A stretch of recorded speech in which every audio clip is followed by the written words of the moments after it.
Bonjour, bienvenue à chacune et chacun d'entre vous pour vivre ensemble ce moment de culte. Nous sommes au dernier dimanche de l'année liturgique. La semaine prochaine, ce sera le premier dimanche de l'Avent, cette période qui nous préparera à vivre la fête de Noël.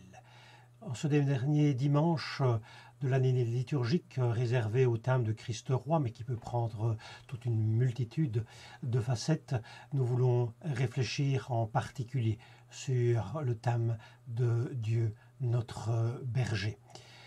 Nous voulons commencer ce temps de recueillement, ce temps de prière, ce temps de chant aussi, ce temps de méditation surtout. Nous voulons le commencer en affirmant notre foi. Oui, malgré les circonstances, nous croyons que Dieu est présent à nos côtés, qu'il entend notre prière. C'est pourquoi nous disons avec le psalmiste « Ô Dieu, j'élève mon âme à toi, mon Dieu, je mets en toi ma confiance. » Nous voulons poursuivre en partageant un psaume. Gens du monde entier, acclamez le Seigneur. Servez le Seigneur avec joie. Présentez-vous à lui avec des cris joyeux. Reconnaissez que c'est le Seigneur qui est Dieu. C'est lui qui nous a fait, et nous sommes à lui. Nous sommes son peuple, le troupeau dont il est le berger. Entrez dans son temple avec reconnaissance. Dans la cour intérieure, exprimez vos louanges. Louez le Seigneur. Bénissez son nom. Oui, le Seigneur est bon, et son amour durera toujours. De génération en génération, il reste fidèle. L'Éternel est mon berger, je ne manquerai de rien. Il me fait reposer dans de verts pâturages. L'Éternel est mon berger, je ne manquerai de rien. Il me dirige après les eaux paisibles, il restaure mon âme. L'Éternel est mon berger, je ne manquerai de rien. Il me conduit dans les sentiers de la justice à cause de son nom.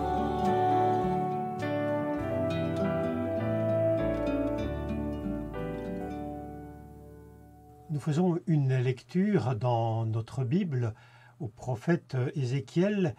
Au chapitre 34, nous lisons à partir du verset 11. Oui, je le déclare, moi, le Seigneur Dieu.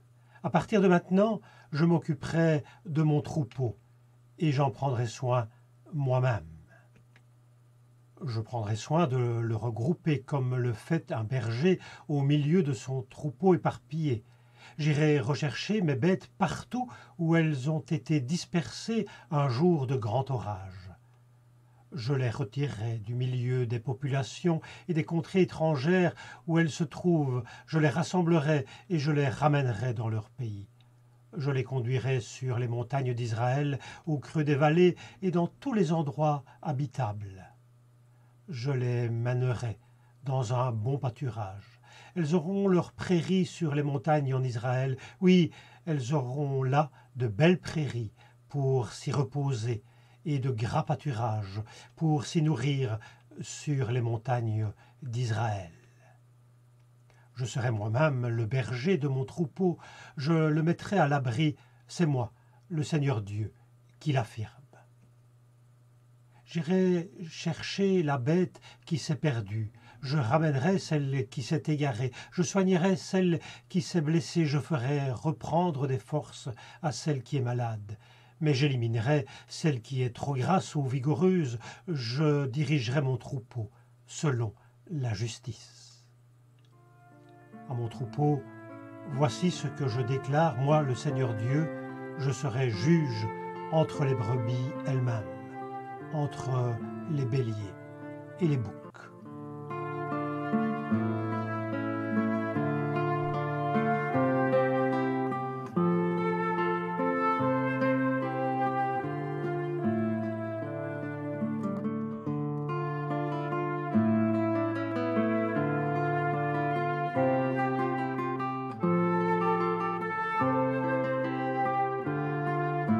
Nous trouvons dans bon nombre de textes bibliques une manière particulière de penser le divin.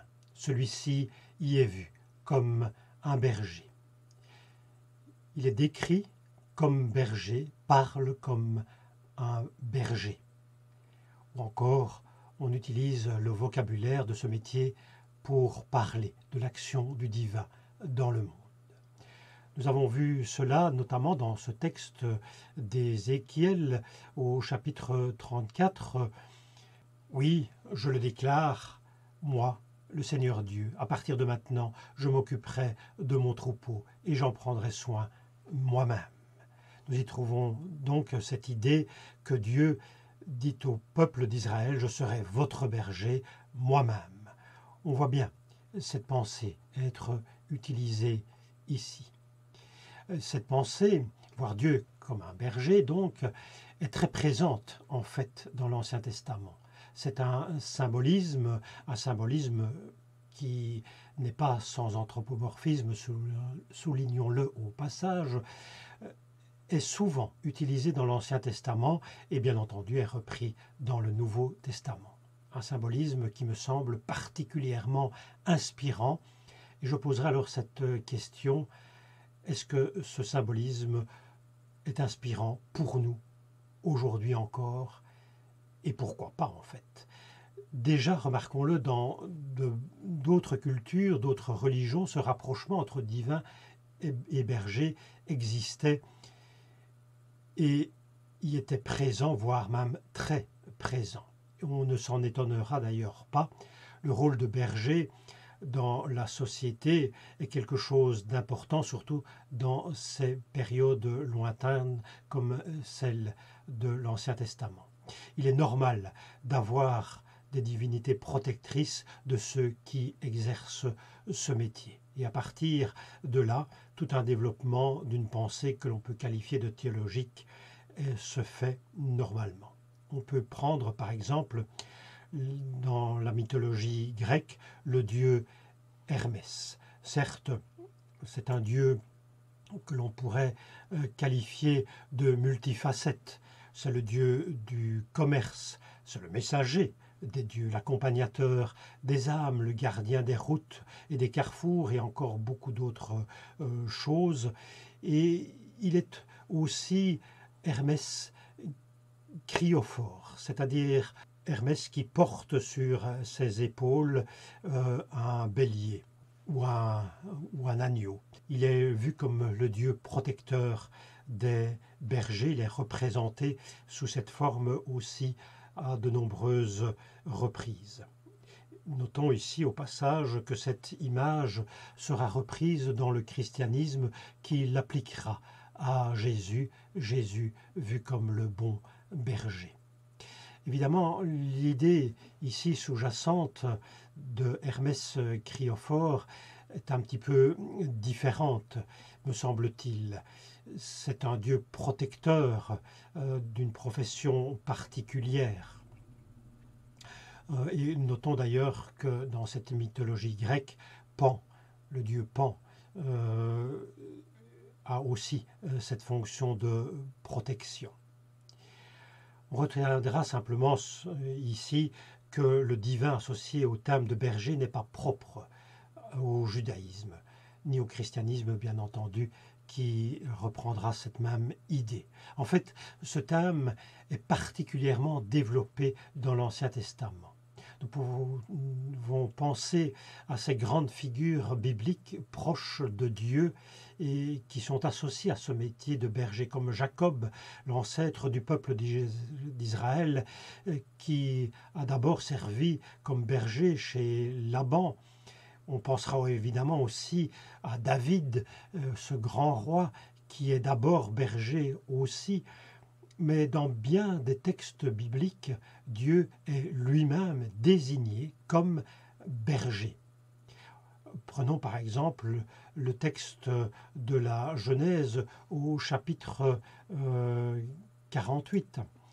Il s'agit d'Israël, de Jacob et Israël, qui bénit Joseph. Et il bénit Joseph en disant « Que le Dieu devant qui ont marché mes pères Abraham et Isaac, que le Dieu qui a été de tout temps mon berger jusqu'à ce jour », et puis il poursuit sa bénédiction, mais on voit qu'il utilise donc bien ce terme de berger. Et puis au chapitre suivant, au chapitre 49, dans lequel on voit toutes les bénédictions de Jacob Israël sur ses enfants, il parle aussi de la bénédiction de Joseph, et il parle au verset 22, à partir du verset 22 de Joseph. Et puis au verset 24, on voit qu'il dit « par la force de l'indomptable de Jacob, par le nom du berger, la pierre d'Israël, par El, ton père, qu'il te vienne en aide, par le Dieu Shaddai, qu'il te bénisse ». Nous avons en fait ici en quelque sorte tout un catalogue de noms qui désignent Dieu, indomptable, Père d'Israël, El, c'est-à-dire Dieu, Dieu Shaddai. Et parmi ce catalogue de noms de Dieu, il apparaît donc ce terme de berger. On relèvera que parfois cette pensée est polémique. Dieu berger, Dieu désigné comme berger, est une façon polémique de s'adresser. Ceux qui devaient s'occuper du peuple, ce sont les rois, ces rois bergers, et eux ont failli à leur tâche. Dieu prend le relais, doit prendre le relais, devenir le berger du peuple lui-même. C'est un petit peu cette image que l'on a dans le texte lu en Ézéchiel, cette même image que l'on a dans un autre texte, un très beau texte d'ailleurs, en Ésaïe 40. Ils ont ici deux versets. Le Seigneur Dieu vient avec force, son bras lui assure la domination. Il a avec lui son salaire, sa rétribution le précède. Comme un berger, il fera paître son troupeau. De son bras, il rassemblera des agneaux et les portera sur son sein. Il conduira les brebis qui allaitent. Mais ne nous y trompons pas. Penser le divin comme un berger, et même un bon berger, a aussi des côtés plus durs. Le berger est quelqu'un qui soigne, conduit, guide, qui veut du bien à son troupeau. Mais c'est aussi celui qui sait écarter le danger, guider fermement, et qui, à l'occasion, trie parmi les bêtes de son troupeau. Il y a tout cela dans cette manière de penser le divin dans la Bible. Parfois, cette pensée, fort heureusement, est présente aussi dans des textes poétiques, dans des chants de louange, comme le psaume 100 dont nous avons partagé quelques versets au début de notre culte. Reprenons ici le verset 3. Reconnaissez que c'est le Seigneur qui est Dieu, c'est lui qui nous a fait, et nous sommes à lui, nous sommes son peuple, le troupeau dont il est le berger.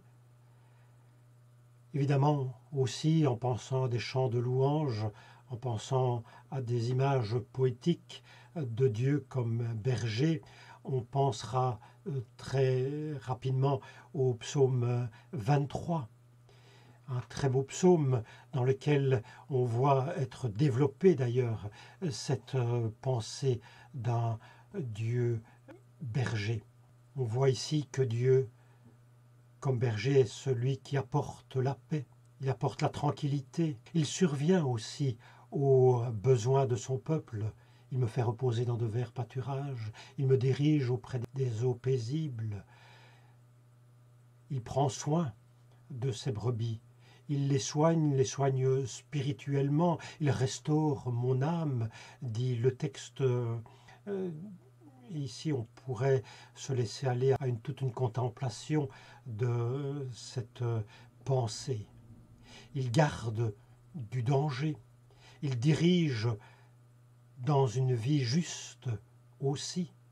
Et puis ce psaume 23 se termine, je dirais, sur un parfum d'éternité. Nous avons, avec ce psaume, certainement une vision peut-être assez idyllique du divin qui agit auprès des hommes.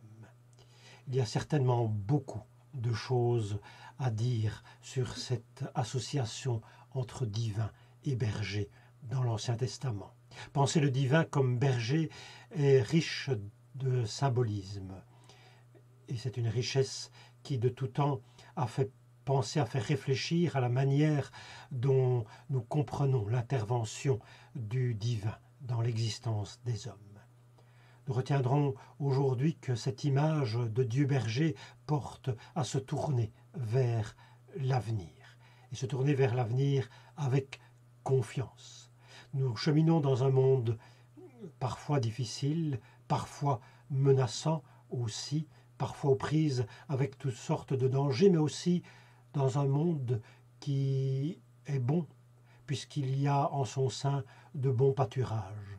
Alors, il y a cette question qui peut surgir en nous, est-ce que nous nous laisserons guider par ce divin berger? Mais aussi, je reviendrai sur la fin du psaume 23 qui, comme je le disais, a un goût d'éternité. Oui, le bonheur et la fidélité m'accompagneront tous les jours de ma vie et je reviendrai à la maison du Seigneur pour la longueur des jours. Un parfum d'éternité. Le berger conduit vers une autre finitude. C'est cela aussi, ce parfum d'éternité, cette autre finitude, cette autre fin que l'on peut comprendre dans bien des sens, au sens philosophique, au sens religieux du terme. Une autre fin, Dieu qui conduit vers une autre maison pour un autre temps. Puissions-nous contempler cette image, cette manière de penser le divin et nous en laisser inspirer pour notre aujourd'hui et pour notre demain. Amen.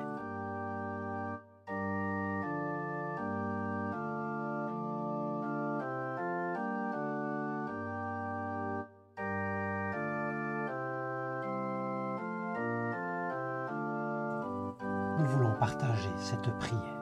Mon Dieu, je viens vers toi.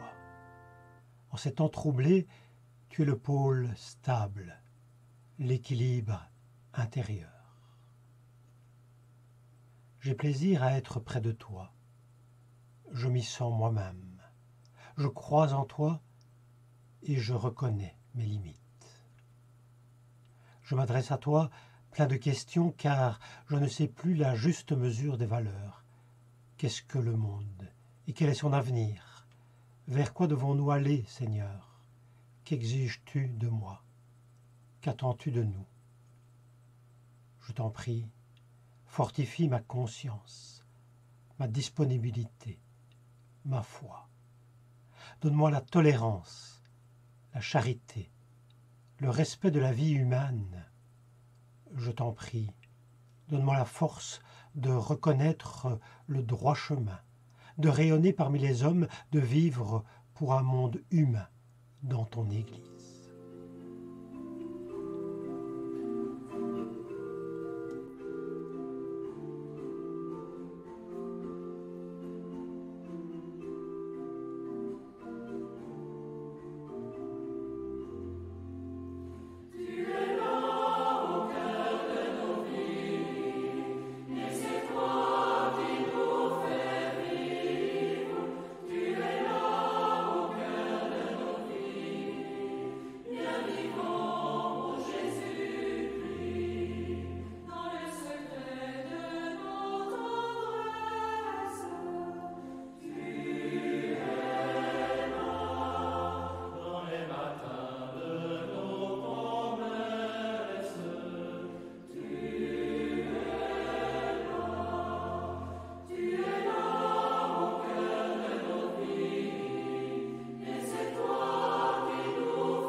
Associons-nous à cette bénédiction.